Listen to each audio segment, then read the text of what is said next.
બનાસકાંઠા જિલ્લા પોલીસ વડાના માર્ગદર્શન મુજબ બનાસકાંઠા જિલ્લામાં દારૂ અને જુગારની પ્રવૃત્તિ નેસ્ત નાબૂદ થાય તે અંગે કડક અમલવારી કરવા સૂચના કરેલ હોય,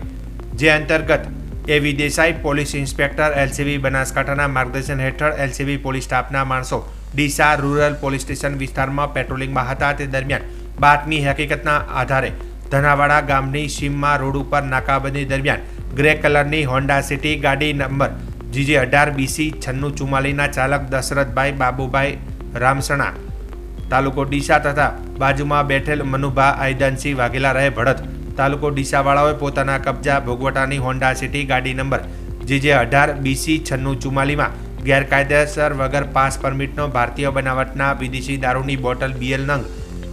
1488 કિંમત રૂપિયા 2,04,96 તથા હોન્ડા સિટી ગાડી કિંમત રૂપિયા 2 લાખ તથા મોબાઈલ નંગ 1 કિંમત રૂપિયા 10,000 તથા રોકડા રૂપિયા 500 એમ કુલ કિંમત 4,10,996નો મુદ્દામાલ રાખી હેરાફેરી કરી પકડાઈ ગયેલ હોય, જે તમામની વિરુદ્ધમાં ડીસા રૂરલ પોલીસ સ્ટેશન ખાતે કાયદેસરની કાર્યવાહી હાથ ધરવામાં આવી હતી.